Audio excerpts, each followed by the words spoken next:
বৈষম্যবিরোধী ছাত্র আন্দোলনের সমন্বয়ক সার্জিস আলম বলেছেন, গণহত্যার বিচারের পূর্বে আওয়ামী লীগকে কোনো নির্বাচনে অংশগ্রহণ করতে দিব না, প্রয়োজনে দ্বিতীয় অভ্যুত্থান হবে।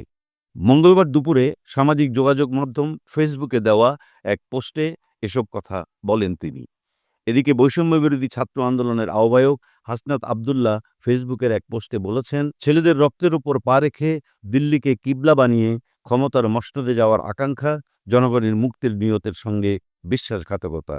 আওয়ামী লীগের পুনর্বাসনের জন্য যারা উদ্যোগ নেবে তাদেরকে ইতিহাস গণশত্রু হিসেবে চিহ্নিত করবে। ওই ফেসবুক পোস্টে হাসনাত আবদুল্লাহ আরও লিখেছেন, জুলাই অভ্যুত্থানের স্পিরিটকে যারা ধারণ করে, যারা গণমানুষের আশা আকাঙ্ক্ষার প্রতিফলন ঘটাতে চায়, তারা ২৪ পরবর্তী বাংলাদেশে আওয়ামী লীগের বিচার নিশ্চিত করার দাবি ছাড়া আওয়ামী লীগকে নিয়ে রাজনৈতিক অঙ্গনে আর কোনো দ্বিতীয় বক্তব্য দিতে পারে না। সম্প্রতি ভারতীয় গণমাধ্যম দ্য হিন্দুকে দেওয়া সাক্ষাৎকারে প্রধান উপদেষ্টা ডক্টর ইউনূস বলেছেন, আগামী নির্বাচনে সব রাজনৈতিক দলের অংশগ্রহণ নিশ্চিতের পক্ষে বিএনপি যে অবস্থান নিয়েছে তা উপেক্ষা করা হবে না।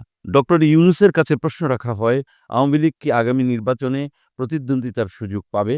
জবাবে তিনি বলেন, এটা ইতোমধ্যেই ঘোষিত হয়েছে। আমরা রাজনৈতিক দলের বিষয়ে কোনো সিদ্ধান্ত নিতে চাইনি। বিএনপি এটা করেছে। তারা বলেছে সব রাজনৈতিক দল অবশ্যই নির্বাচনে প্রতিদ্বন্দ্বিতা করবে। সুতরাং তারা ইতোমধ্যেই রায় দিয়ে দিয়েছে। আমরা দেশের একটি প্রধান রাজনৈতিক দলের মতামতকে উপেক্ষা করব না।